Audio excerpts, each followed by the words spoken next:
আজি উগ্র আর প্রবাসী ভাই বন্ধু তখন তার গল্প করলাম, তার জীবনের গল্প নিলাম।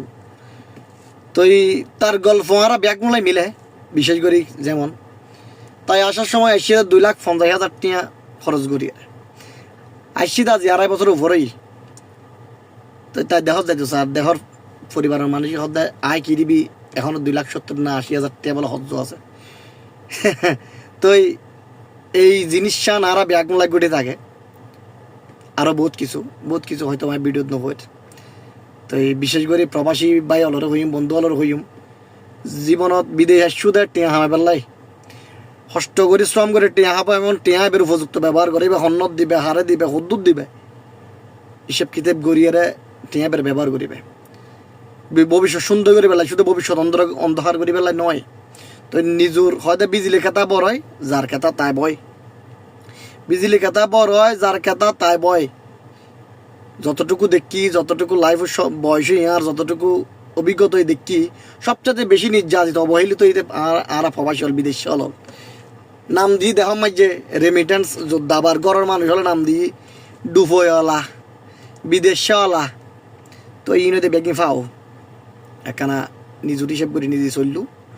আর প্রবাসী হলর ফ্যামিলির পরিবারের মানুষ হলর হইন দেয় 2 হাত জোর করে অনুরোধ করছুন দেয়,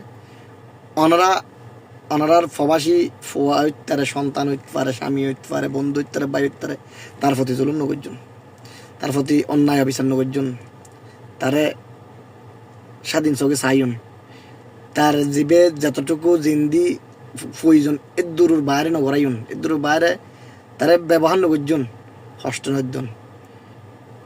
আর ব্যাগগুনি প্রবাসী হল পরিবারের সুখে লাই অসুর বয়সত বিদেশ আয় পরিবার সুখ লাই ব্যাগ কিছু ত্যাগ করে দি দিন শেষে হারা আর ত্যাগ করতে ভালো লাগে, আরও খুশি ত্যাগ দিতে পারলে আরও খুশি। আর নিজেরা নলইয়ারে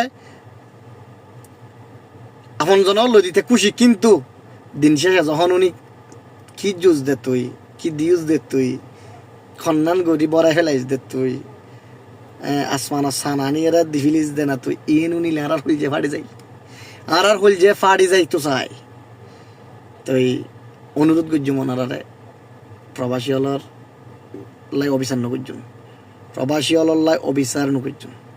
আর প্রবাসী বাই হলরে আবার অনুরোধ করি, বাই হল নিজের মতো সুন্দর করে চলো, পয়সারে বরাবর ব্যবহার করো, ভাবি চিন্তা করিয়ে কদম ফেলো, কারণ ভবিষ্যৎ অন্ধকার হলেও তোমার, উজ্জ্বল হলেও তোমার। আসসালামু আলাইকুম।